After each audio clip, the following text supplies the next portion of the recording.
আমরা এখানে ছিলাম সাইডে, দেখলাম এই যে গাড়িটা উল্টাইতে উল্টাইতে কিছু লোকজন ছিল কোলাহাটা, কোলার ওই লোকের গায়ের উপর দিয়ে জোরে টোরে আসে এখানে ধাম করে পড়লো।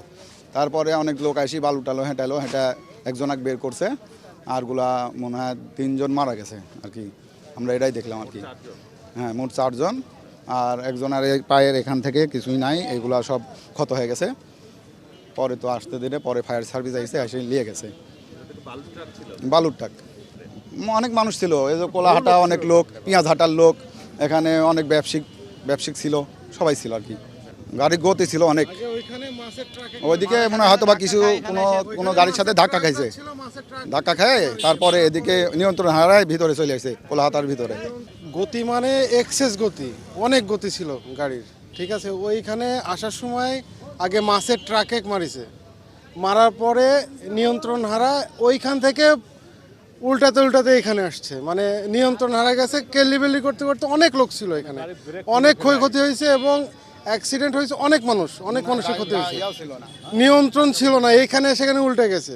তো নতুন এবং ফিরে আসা গ্রাহকদের জন্য নগদে চলছে ক্যাশব্যাক সহ প্রতিদিন হাজারো উপহার জেতার সুযোগ। হবে আশা আর ফেরা, সারপ্রাইজ সেরা। মানুষজনের উপর পড়ছে, 4 জন মারা গেছে। হ্যাঁ, এইখানে ডেট হয়ে গেছে। কারো মাথা নাই, কারো পা নাই, কতজন যে হসপিটালে গেছে আল্লাহ জানে। আইসে দেখি টাক পোল্টি খেয়ে গেছে, সে নিয়ন্ত্রণ হারিয়ে ফেলে টাক পোল্টি খেয়ে গেছে। আইসে দেখি মোটামুটি 4 জন স্পট ডেট, ডাইরেক্ট জায়গাতে 4 জন স্পট ডেট, এবং কলা আর মানুষ একত্র হয়ে মিশ্রণ হয়ে গেছে, চেনা যাচ্ছে না মানুষের আকৃতি।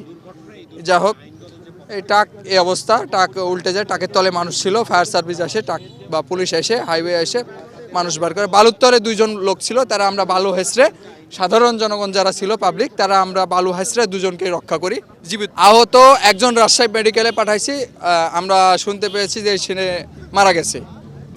এই জায়গায় মানে বিক্রি করছিলাম কলার, মানে 2 গাড়ি এসে টক্কর মারি আইসে একেবারে হকমাকে মানে ইয়ে করে আমরা মানে দড়ি পলাইছি।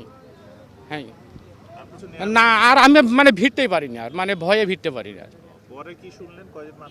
পরে এই তো শুনছি যে 2-3 জন বলে মারা গেছে, পরে কয়জন মারা গেছে তাও আমি দেখতে পাইনি। সম্ভবত কোনো গাড়ির সাথে ধাক্কা লেগে এই ড্রাম ট্রাকটা উল্টে যায়, উল্টে গিয়ে এখানে যারা পথচারী ছিল সেই পথচারীদের উপরে ড্রাম ট্রাকটা গিয়ে পড়ে এবং সেখানে 3 জন নিহত হয়। আমরা এসে 3 জনের লাশ পাইছি, 3 জনের লাশ আমরা উদ্ধার করি। আর আরেকজন অজ্ঞাত আছে, কিন্তু সেটা এখনো জানা যায়নি, বাট আমরা 3 জনের লাশ উদ্ধার করে পুঠিয়া স্বাস্থ্য কমপ্লেক্সে পাঠিয়ে দিয়েছি। আমাদের হাইওয়ে পুলিশ তখন এসে উপস্থিত হয়, ফায়ার সার্ভিস, হাইওয়ে পুলিশ, জেলা পুলিশ সবাই উপস্থিত ছিল এখানে। এই ঘটনায় এখন যদি আত্মীয় স্বজন চায়, তাদের স্বজনরা চায়, তখন এটা নিয়মিত মামলা হবে, সড়ক পরিবহন আইন অনুযায়ী মামলা হবে। ঘটনার কারণটা আমরা মানে আইডিয়া করতেছি যে এটা কুয়াশার কারণে। আর আশেপাশে যে মানুষজন তারাও আমাদেরকে জানলো যে ওই পাশে একটা ট্রাক ছিল, একটা মাছের ট্রাক ছিল, সেটা সম্ভবত ধাক্কা দিয়েছে। ধাক্কা দেওয়ার কারণে এই ট্রাকটা নিয়ন্ত্রণ হারিয়ে উল্টে যায়। আর ঘন কুয়াশা ছিল, ঘন কুয়াশা থাকার কারণে আসলে ট্রাকটা গতি নিয়ন্ত্রণ করতে পারেনি। ঠিক আছে, এখানে আহত না, আমরা নিহত পাইছি 3 জন।